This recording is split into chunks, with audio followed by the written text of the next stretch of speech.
45-এ জামা চালু হবে, 5 মিনিট বাকি। না আসুক বাড়ি লোক না মানলে আসুক, সবাই আশা করি আসবে না। কি করবি এখন, পানি ধরিয়ে যাবার সবাই আশা করি আসে তো বাড়ি লোক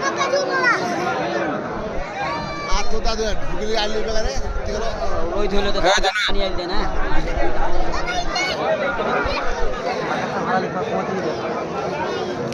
ভালো করে বসা যাক, আপনারা বিলম্ব করবেন না, একটু আমরা সবাই মিলে একসঙ্গে নামাজটা করবো, এটাই আমাদের উদ্দেশ্য। যদি তাদের কারণে একটু যারা পিছনে পড়ে গেছে, ধরেন চলেও আসছে, রাস্তায় আছে, তাদের জন্য হ্যাঁ বেশি দীর্ঘাও করবো না, আমরা বেশি দীর্ঘাও করবো না, বা 45 বলা হয়েছে,